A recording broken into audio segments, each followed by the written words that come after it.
central and state government bodies. Prior to Swaniti, Bhattacharya was working includes working in firms like UNFPA and Federation of Indian Chambers of Commerce and Industry. She is a master's in public policy from Harvard Kennedy School and a bachelor's in economics and political science from Wake Forest University. Thank you, ma'am. Welcome. Thank you so much for having me. Pleasure meeting all of you. Ma'am. And this is a way forward. So, should I share a bit about myself? Yes, sure, ma'am. Yeah, ma'am, Okay, ma'am. we'll be happy to hear about you. Great. So, thank you for the introduction. As mentioned, I am the CEO of a firm called Swaniti. I founded Swaniti about 7.5 years ago now. We are about 140 people spread across India. What we do is, very quickly though, before I get started, what language is comfortable? I know 3 languages: English, Hindi, Bengali. Which one works? Any English is good to go, preference? sir.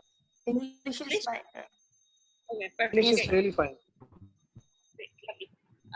So basically, yeah. So I founded Swaniti about which WhatsApp gets annoying. I founded Swaniti about 7.5 years ago, and I was still in the US at that point in time. I was traveling with I had just got married. Traveling with India. Prior to the World Bank, prior to Swaniti, I was at the World Bank. I was based out of Washington DC, and my job was as a labor economist to work primarily on job creation and job creation policies. And my work mostly focused on the Middle East. Prior to the World Bank, I was getting my master's at the Harvard Kennedy School. And prior to that, I was actually, I see Mama, so I'm going to wave at him. I don't know. But prior to that, I was in undergraduate, and I was getting my bachelor's in economics and political science. A bit about what I do and my background, and to Simran's earlier point about the journey forward. Essentially, I was always interested in government. I was always interested in public policy. So this was a space where I clearly wanted to always participate in and work in. And so I think I grew up in the US since I was about 12 years old. I was in the US. So one of the things that I did early on was, because I was interested in the space of public policy, I actually did an internship with a senator, and she was very kind because I was still in high school. But she was very kind, where she kind of said, "Oh, why don't you come on in and work in my office?" And essentially, I would go in on every Thursday and Friday, and I'd go work in her office for about 3-4 hours a week. And that really helped me understand how the US system worked. And it really helped me understand a lot of how, constituency development and constituency building works in the US with the senator. Her name was Catherine Harris. She was very kind. So I used to answer calls every day, and I used to be able to get an assessment from her in terms of, how do senators respond to phone calls? How do they deal with constituents? What happens? And that exposure has helped me today. After I finished high school, which was really my first interface with government directly, I actually ended up going to college at a place called Wake Forest in North Carolina. At Wake Forest, my undergraduate degree was actually in political science. So I, always like government, wanted to work in political science. And during that time, really got a chance to start my first social enterprise. It was an organization called Dreams Come True. And essentially what we did was we mobilized college students to go ahead and to work with at-risk youth. And this was in North Carolina in the USA. And what we did was my role as again CEO at that point, as founder of a social enterprise, was to see who are the college kids who are interested in mentoring young people and getting them to connect to high school students who can then go ahead and work in that ecosystem. So we ended up having about 30 college students who were willing to volunteer, went out, I scouted out schools which had at-risk youth and just connected the two. And did that for about 3-4 years, and really realized that it's not just the government aspect, but it's also the social enterprise, the working in civil society, which I really enjoyed.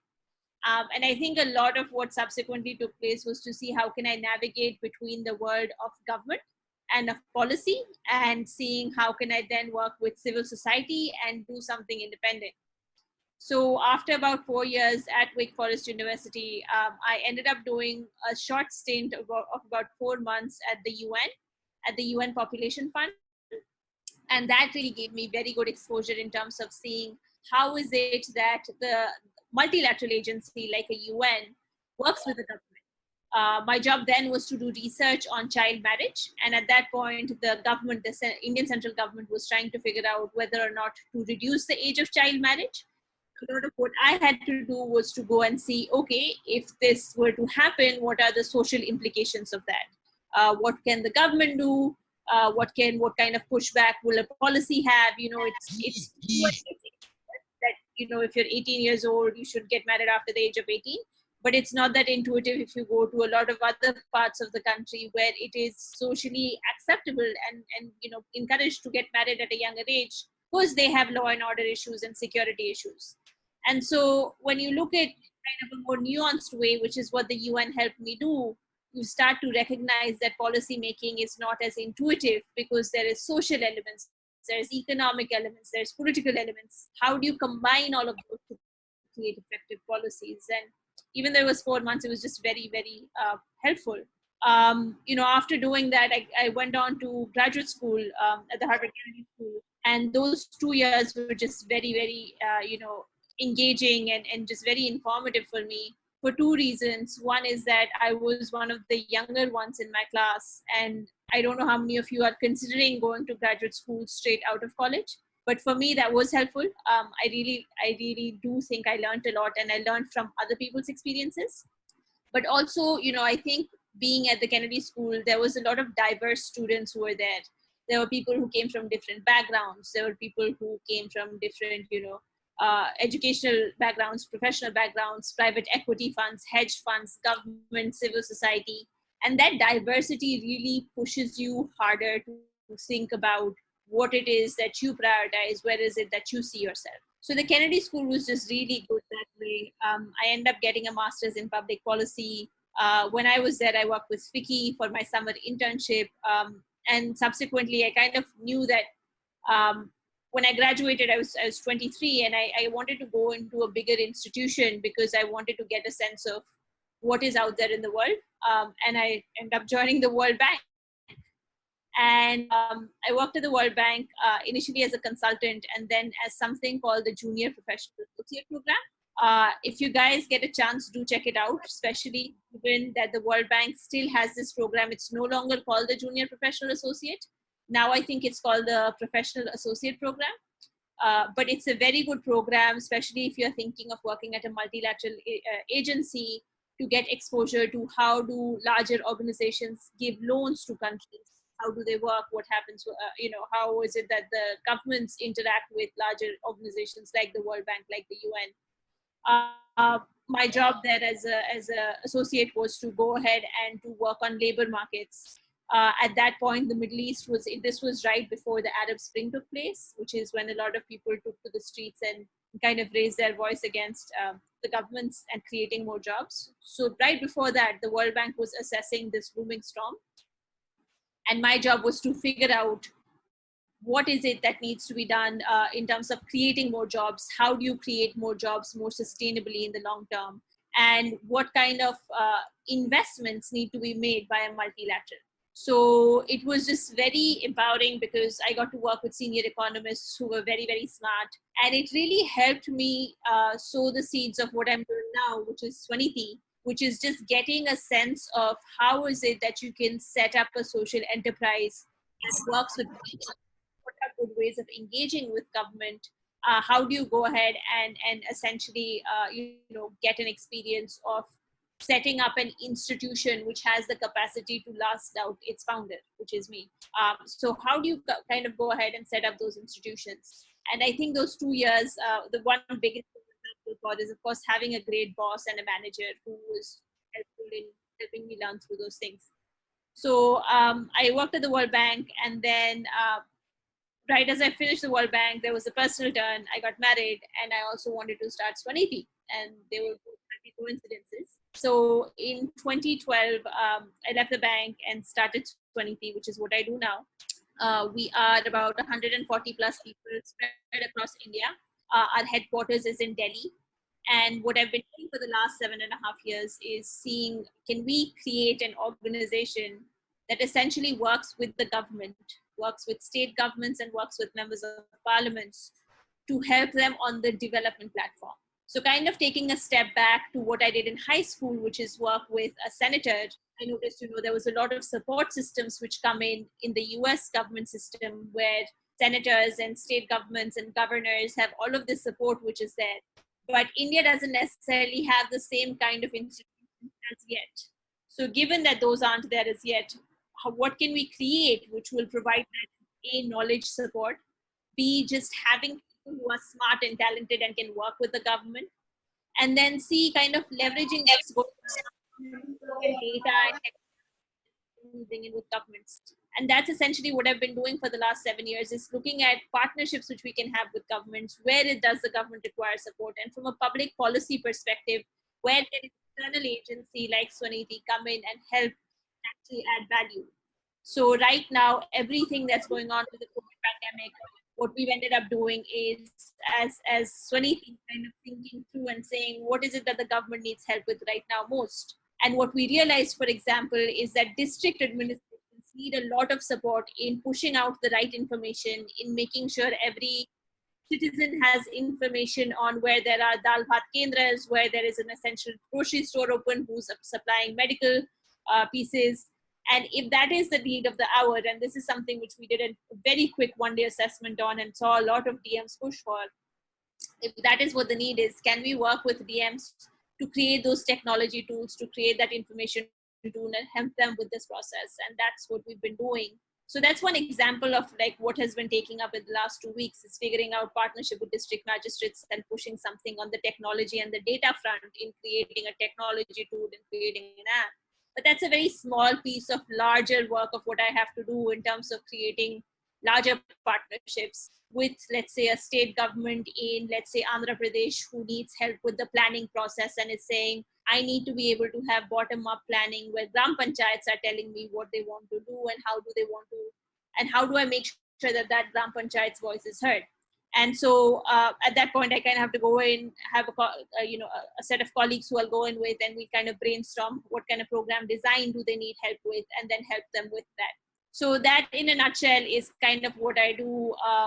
A lot of the experience that I shared with you, whether it was working with the senator, whether it was setting up a social enterprise in college, whether it was going to the World Bank and learning how larger institutions work, each of these pieces just really was critical for me to learn and to grow, and has really helped me build a lot of what I've been working to build today. And even today, I continue to learn every single day. Is a learning experience, and how do we now build an institution which is large enough, which can support and actually create something valuable and impactful. So I know Simran mentioned I should speak for 15 to 20 minutes. I'm out of fuel. That's all I got. That's the most I can speak about the work I've done. So you can continue any questions I can help answer anything. That's all I got. This is the most information I have. I think I can answer questions better if that works. Yes, sure, ma'am. Guys, you can start asking questions, whatever you want to from ma'am related to her field topic. Ma'am, I do myself have a question. What inspired you to leave your job in World Bank and start your initiative, that's Swaniti initiative? It's a very good question, Simran. That's because you were already having a well-settled job, a well-paying job, leaving that, coming back to India and starting an initiative. Yeah, no, that's a very good question. Thank you for asking that. And it's like a Bengali's nightmare. Like, why would you leave a job and come back and do something? What is wrong with you, right? So, no, it is definitely one of the harder questions, harder decisions I've had to take. And I really have to give a lot of kudos to my family for supporting me. I think the reason I wanted to do that is World Bank was great. And I think it's the institution which I would recommend eyes closed for anyone to go and work for at least a few years. But I think for me, the biggest thing was I felt like after a while, my learning at the bank would just kind of plateau out, and I wouldn't be able to learn as much and as quickly as I wanted to. And then the second thing was I always wanted to work with the Indian government, and I wanted to be able to have that direct interaction. And I was working with the Middle East quite a bit, and that was great, but it wasn't what I wanted to do. So, I think at that point I was in my early 20s and or mid 20s, and my family, my parents, my husband was supportive. And it just seemed like it was a good turning point. And interestingly enough, when I started Swaniti, I actually had an offer from a consulting firm, which was about 4 months down the line, in between my time when I was leaving the World Bank and when I was supposed to join there. So when I started Swaniti, it was supposed to be something which was supposed to fill those 4 months and kind of help me figure out whether I really wanted to do this or not. And in those 4 months, I really just enjoyed what I did. And after that, I just didn't want to go back to consulting and decided to continue with Swaniti. Thank you so much, ma'am.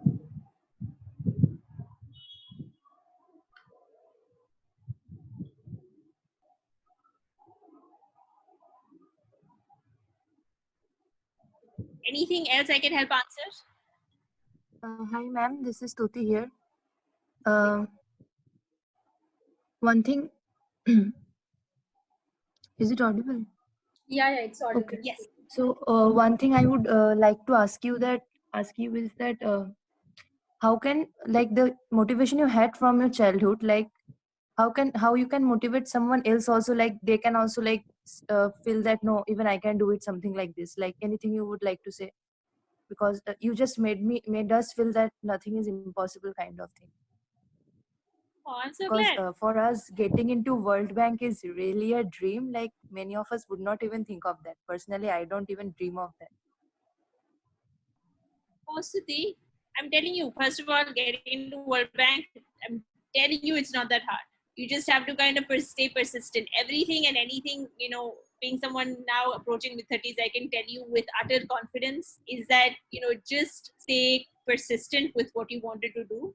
I graduated, so when I went to Harvard, the big thing was, oh, you're going to Harvard, you're going to get like $1 million job when you graduate. This is what my father has explained to me since I was like 9 years old. You go to Harvard, you will get $1 million job.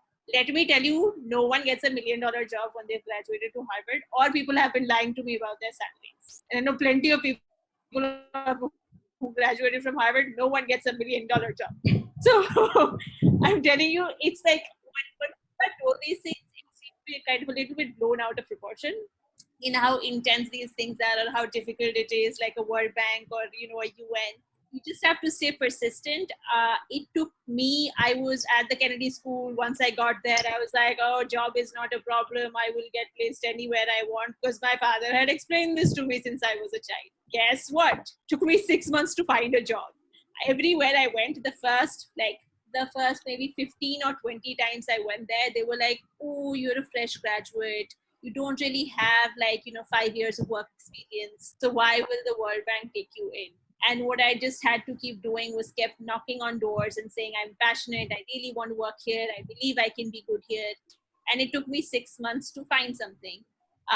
That's not to say it's hard. It is to say, stay persistent, stay at what you're doing. I promise you there's light at the end of the tunnel. It's a matter of time. Just stay focused. So don't let anything kind of affect you. Don't let kind of say either positive or negative affect you in any way. You have a path you need to go.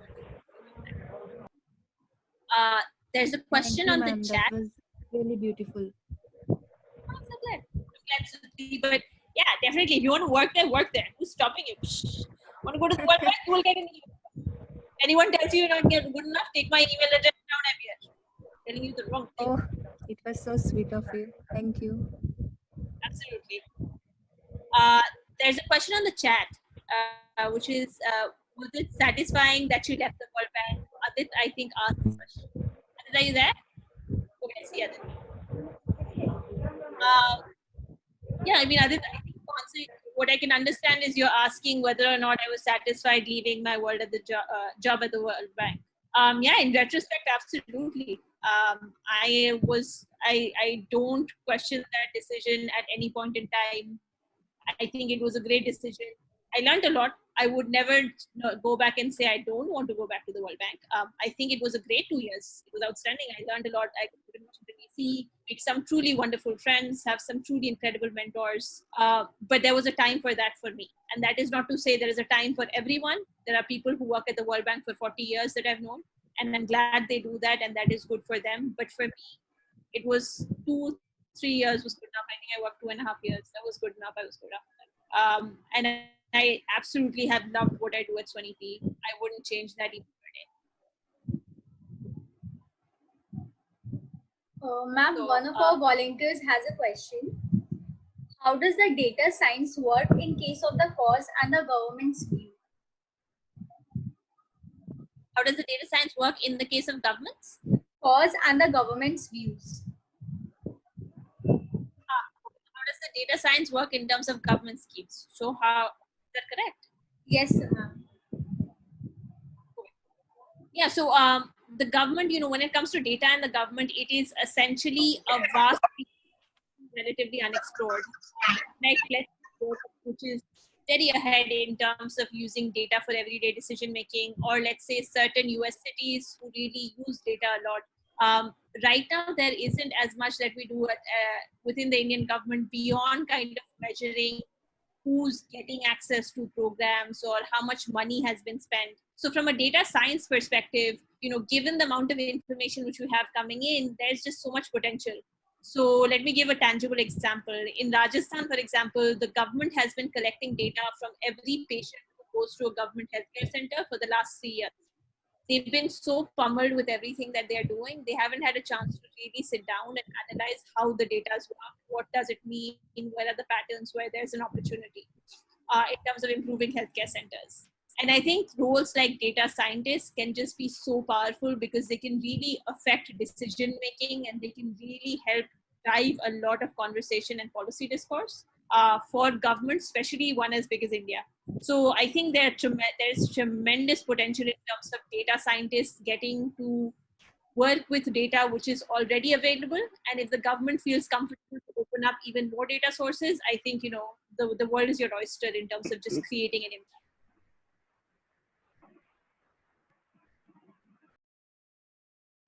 Anushri, do you want to go ahead? Yes. Ma'am, I have one question. Anupam, this side. Anupam, why don't you go ahead and then we'll have Anushri. Sure. Okay. Ma'am, you worked as an intern in UNFPA for 5 months, right? Yes. Ma'am, please tell me about your experience there. How are you experienced in UNFPA? Because it takes too much time to get in World Bank. It seems 1.5 year to get your job in World Bank. So very quickly, it took me 6 months. It didn't take me a year and a half. It did take me like a proper, I think I started looking for a job at the World Bank in January and I was graduating in May. And I got my offer a week before I graduated. So it took me like a solid, I would say 6 months. For the UN, so a lot of this is, so UN was literally like 2 conversations. Like I met with someone at a conference, and this is one of the things I would recommend is guys, do attend conferences, do attend like professional meets. They're very helpful to help you like network. At this point in time, it isn't so much your CV which is going to make you stand out. It's going to be your excitement and passion for a specific field which is going to make you stand out. Be able to hone that and be able to communicate that more effectively, which is how it works. I was at Wake Forest at the time. I went to conference in Boston. I sat next to a guy who was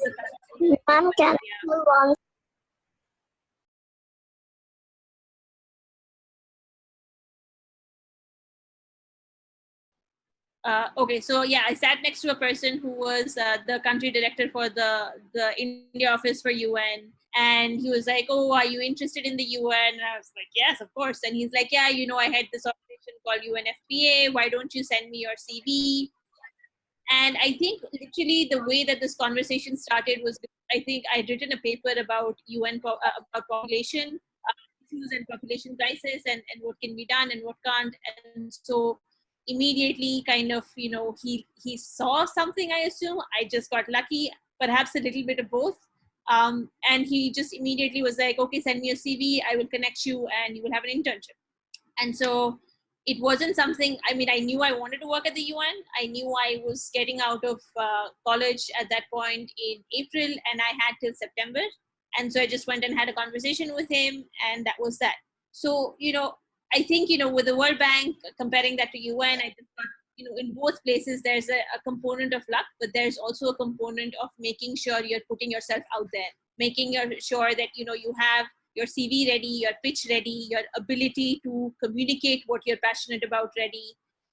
And I don't think anyone is expecting any of you guys to go create some Nobel laureate type literature. But, if you're writing papers, if you're writing, different things, like putting serious content out there, those are the things which show that, or if you're volunteering, you're working with someone, definitely show that. I think that really matters a lot in showing your serious intent in being serious about it.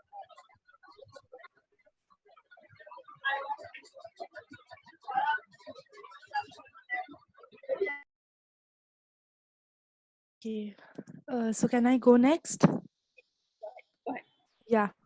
So my question is that when you decided to leave the job of this World Bank, what was the first challenge that came up to your mind? Like, what was the first thing that came up that it's a challenge for you? So what was the first challenge?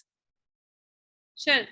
So I'm going to sound very vain, but this is just a little bit true, which is when I was at the World Bank at that point in time, which is 2010 to 2012, 2013, the World Bank used to still let you travel business class. It will sound so vain as I say this, but letting go of the business class and everything it represented was such a heartbreak. I'm telling you, those little things. Now, my vanity aside, a little bit of narcissism aside, I think what the business class represents is that you have a very strong brand backing you, right?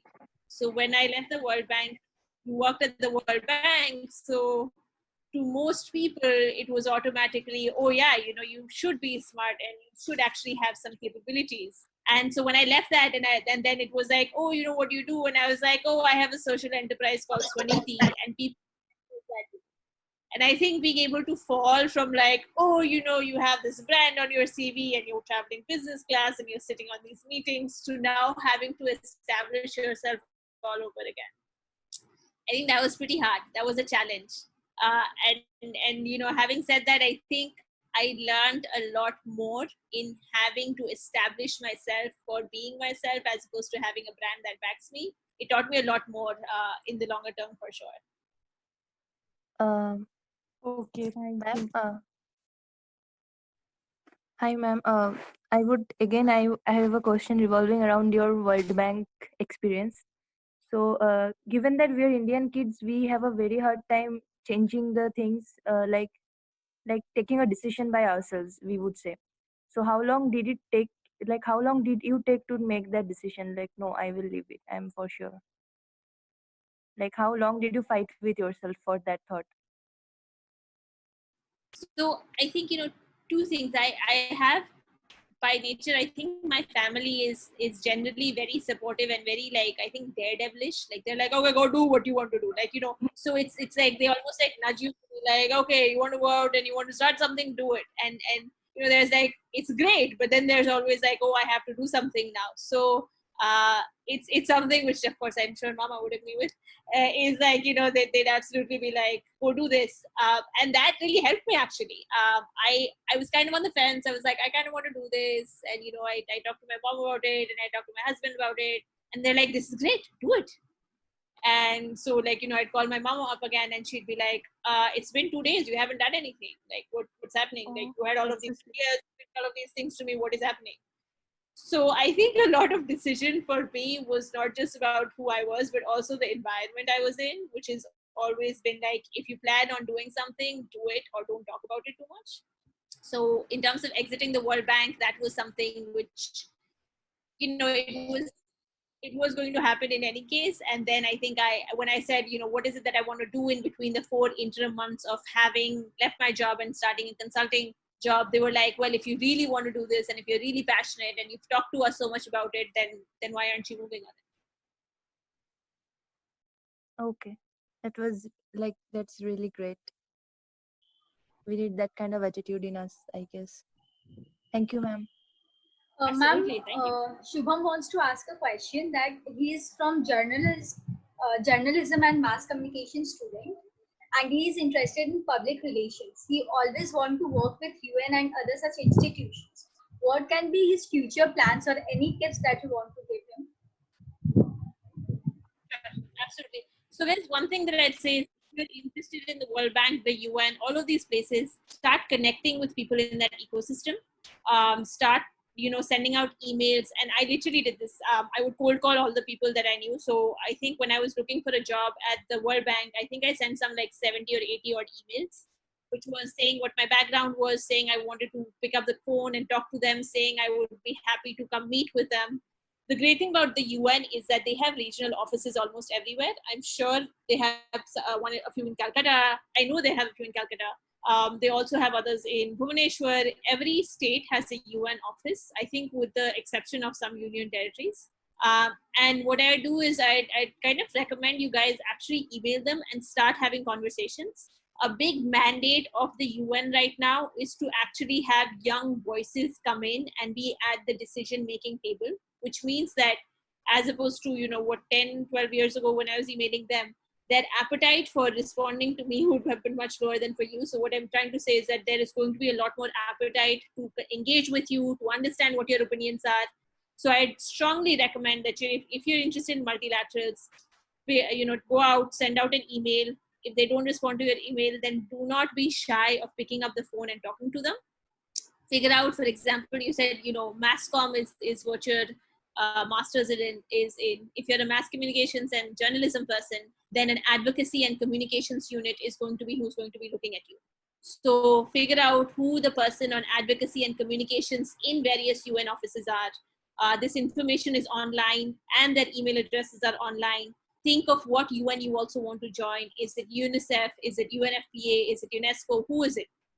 So figure those out. Go ahead, send them, connect with them, have a meaningful conversation, prepare questions you have, understand the work that you're doing before you go into saying that you're interested in working with them, because the first thing that any agency wants to do is they want to see why you're interested in them.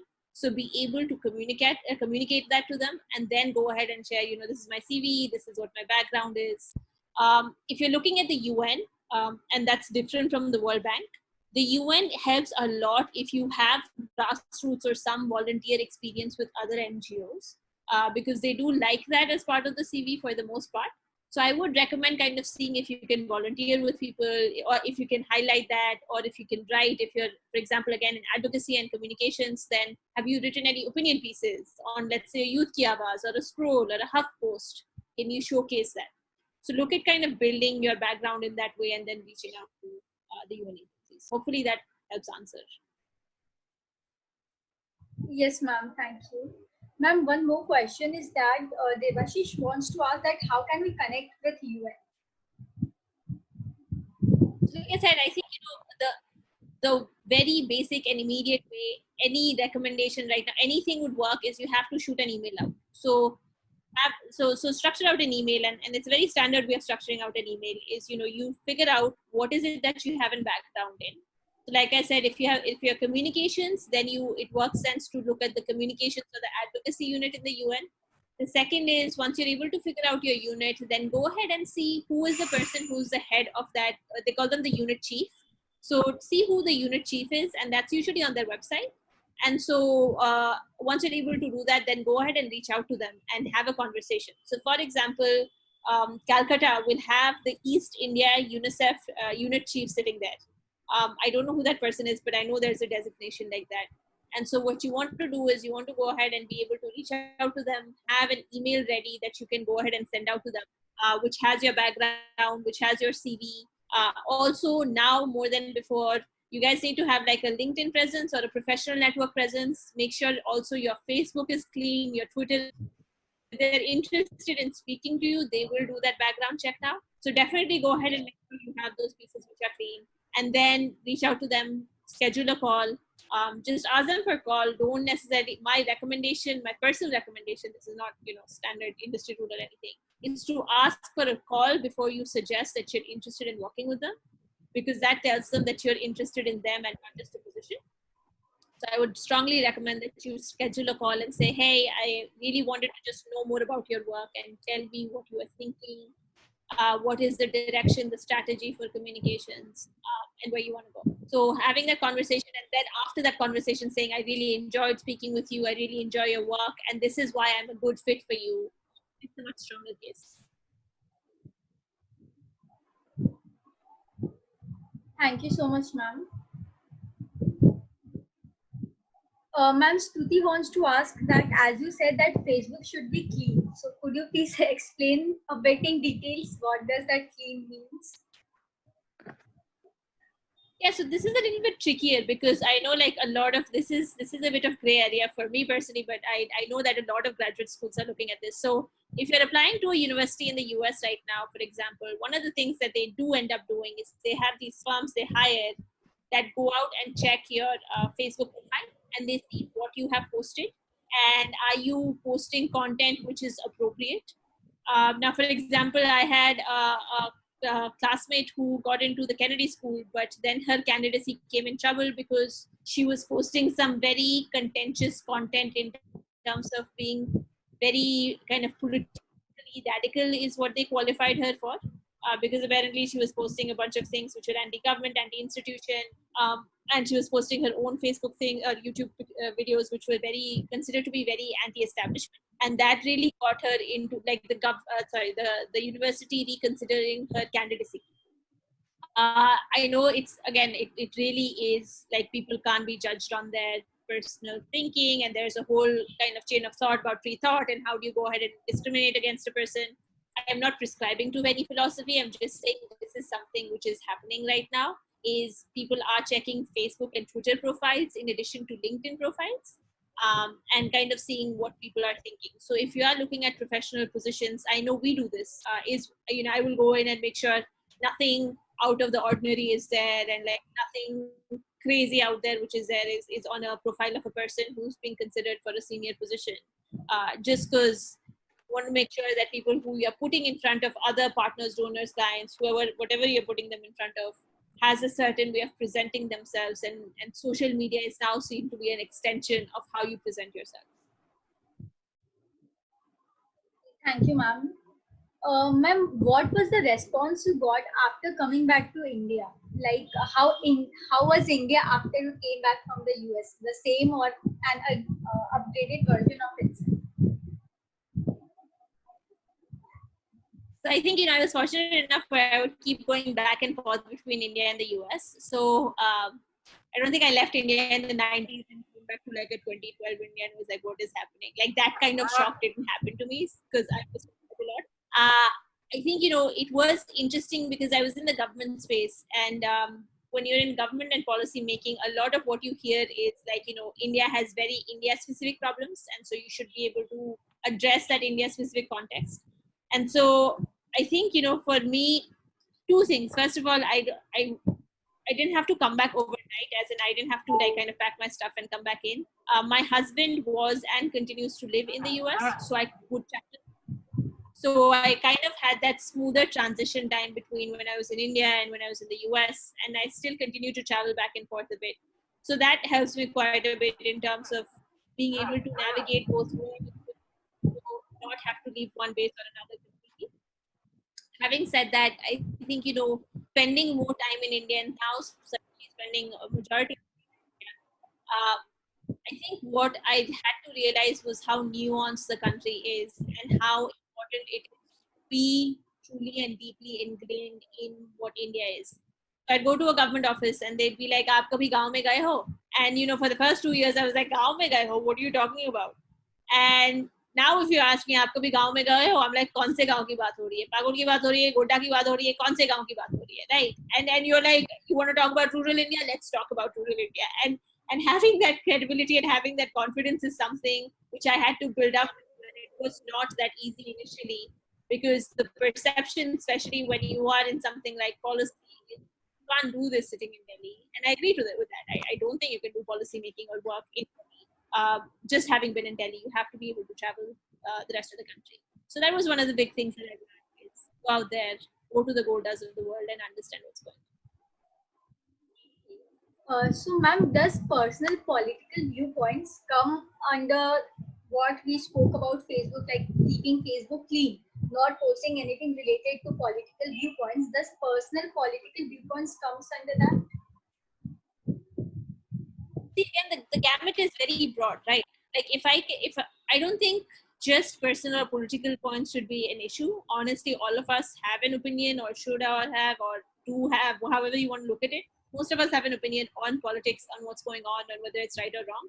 I think when I say clean, what I meant was just use your common sense on not saying anything which is absolutely, ridiculous. Like, don't be like, oh, I'm going to go hurt this person, or do like just things which are very if you wouldn't say it out loud, don't put it on social media, is what I'm saying. A good thumbnail is, would I say this out loud in front of my parents? If the answer is no, then don't put it on social media. That's probably the same basic rule which would apply to an employer. Or just think, would I say this out in front of my employer? If the answer is no, then don't put it out. Ma'am, what about public relations? Are there any such positions in the World Bank or other MNC companies? Also, do World Bank or other government bodies in India hire interns? Yes, absolutely. So the World Bank, so I'll take your second question first. The World Bank definitely has PR positions. They have a huge communications team. So all journalism, all media, all of that comes under what they call a communications team, which is the UN calls it the comms team, the World Bank calls it the comms team. So definitely look up things which are called communications team. They definitely go ahead and hire interns. The World Bank, I know for a fact, has unpaid internships. I'm pretty sure the UN also has unpaid internships. They might give you a stipend, but that's usually a very nominal fee. So they definitely have internships. And yeah, I think those were your two questions, right? It's a PR firm, the PR piece, and then the internships, right, Simran? Yes, ma'am. Ma'am, this question was asked by Shubham and Sure. Yeah. So just look out for their comms team. What is their communications team doing?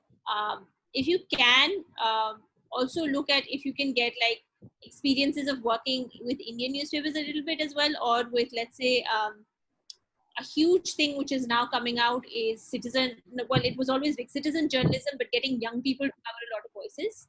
So if you want to build a good portfolio as a journalism student that can then go ahead and take this to the World Bank, it's considered building your own portfolio of publishing on Medium, or publishing on any kind of blog-based journalism, creating YouTube channels. I think these are really important and very valuable, because it really helps show a proactiveness for a lot of these communication teams.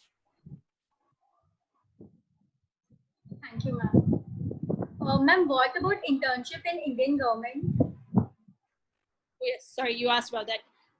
Yeah, so I think some departments do have interns. It really does depend on which department you're working on.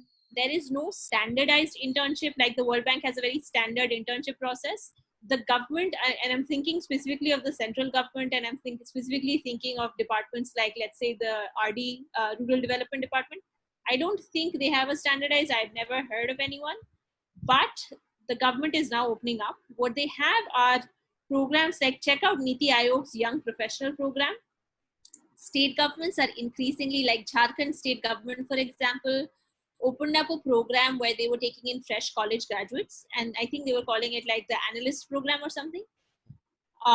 State governments increasingly are opening up. So I'd keep out an eye for, let's say, Jharkhand is one, certainly. Andhra Pradesh is another one, which is now opening up its program for fresh graduates as well. So look at state governments. Central government right now doesn't necessarily have a standardized internship program across all departments. I think it's more about being at the right place at the right time.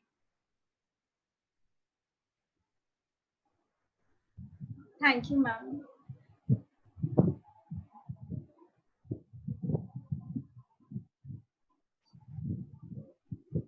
Ma'am, I think done with the questions now. Ma'am, I just personally had one question. What difference did you find in the mindset of youth in India and US? That's a tricky one. So I think, when it comes to the ability to take initiative, I think, okay, so first of all, let me caveat this. I think each country's young people have its own strengths. And it is a lot by the way that they're nurtured that they have their own strengths. I think, what is difference between, and I think this has a lot to do with context. I think what is different between India and the US is that in the US, there is a strong culture of pushing people to take initiative. There is the whole thought of the American dream, and you can be what you want to be, and kind of pushing that as an environment, as a society. That's what they do. I think in India, the natural willingness and desire for young people to be front runners is there. I think if anything, our ecosystem isn't always as supporting. I think platforms like this are certainly pushing young people to think harder, and I'm so excited that this exists, and that there is a space for young people to come out and think more critically. And we definitely need a lot more of these spaces to be able to have young people, and we're going in that direction. What's really refreshing is that this kind of platform, which is just so incredible in getting young people exposed to more kinds of profession, matches so incredibly well with Indian youth wanting, having the energy, having the desire to move forward, to be bigger, to be better, and to really make an impact. One thing that gets me very excited is that when I look at like a company like Oyo, or when I look at a Flipkart, or when I look at a Paytm, these are all Indian-born companies where young people are so excited about what they want to do that they are the ones who are pushing this movement forward. And they're really kind of leading the path. And I think a lot of that has to do with the energy which you guys have born inside of you, wanting to really make an impact. That coupled with this kind of a platform which is giving that exposure and creating that kind of insight for you guys and bringing in professionals is just really phenomenal. And I feel like in the next 5-10 years, what we'll see is like the merging of these two, and just India kind of having a tremendous impact, tremendously positive impact in creating like a new age of entrepreneurs, scientists, world leaders, which is going to be one to watch out for. So kudos to you guys for coming out and taking out the time, and kudos to the team Adore India, which is really helping create that platform. Thank you so much, ma'am. Hi, ma'am. This is Stuti, and I would like to just thank you, because of is ma'am here? Yes, Stuti, you're audible, ma'am. Stuti? Okay. You want to ask any questions, Stuti? No, I was just going to thank her. It's fine. Thank you. So, ma'am, I think we are done. So, thank you so much, ma'am. It was really an enlightening session. We are so grateful to you for enlightening us with your valuable wisdom, and we got to learn a lot from you. And you tried to explain everything and answer our questions so seamlessly. On behalf of the entire team present here, I thank you for this session. Thank you so much, Simran, and thank you to Team Adore India, and thank you to Mama, because I think the work you're doing is incredible. Please feel free to circulate my email. I am happy to answer anyone in case I can give any assistance. Please feel free to reach out. Always happy. So kudos to you Ma'am, guys. ma'am, please give me your mail ID for that. I'll put it on the group on the chat. Then you'll have it in writing. Okay.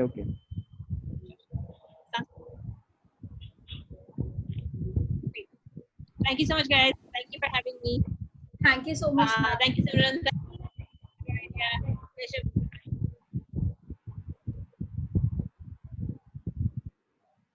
I will leave the meeting.